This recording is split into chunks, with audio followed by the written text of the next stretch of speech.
Ertoshda yuribmiz hali. Daraxtlarni namligi zo'rligidan shunchaki baylab qo'ysa ham ko'klab yotibdi. Daraxtga baylab qo'ygan gulda.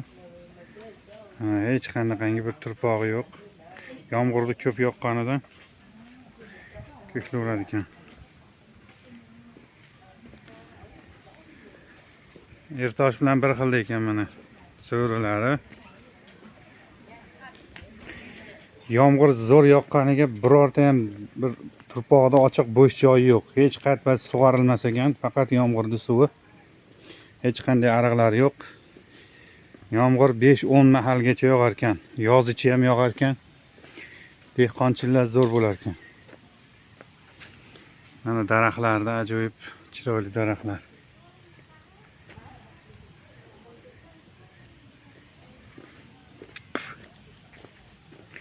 Mana hozirgi gullardan shunchaki yopishtirib qo'ygan gul. Turpog'i yo'q, boshqa nima yo'q. Yomg'irda tushgan namlikning hisobiga daraxtda ko'klaverar ekan. Ana so'rilar, ertosh. Tailand ertoshi. Xurmozorlari bor ekan. Ana hamma daraxtga shuna gullar tomirini shuni yopishtirib qo'ysa bo'ldi ekan mana. Namligi zo'r ekan.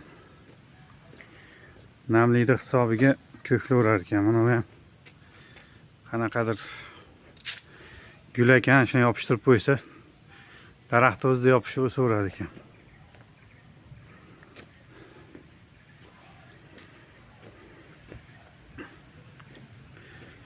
Mana so'rilar.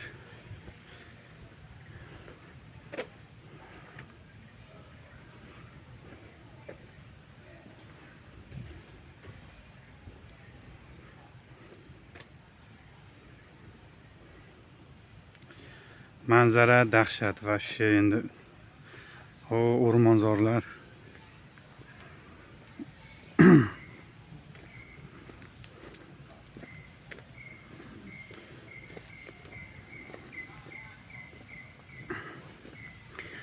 Mana hali gullarda ancha katta bo'lgan ekan.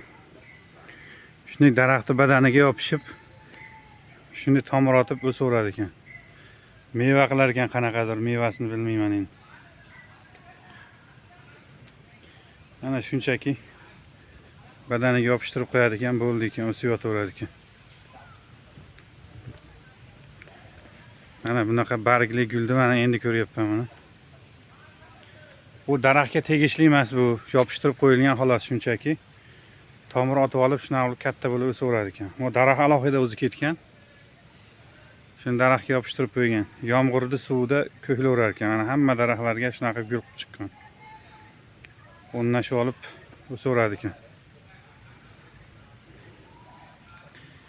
Tabiat faqat ko'rish kerak buni. Ko'rsiz boshqacha bo'lar ekan.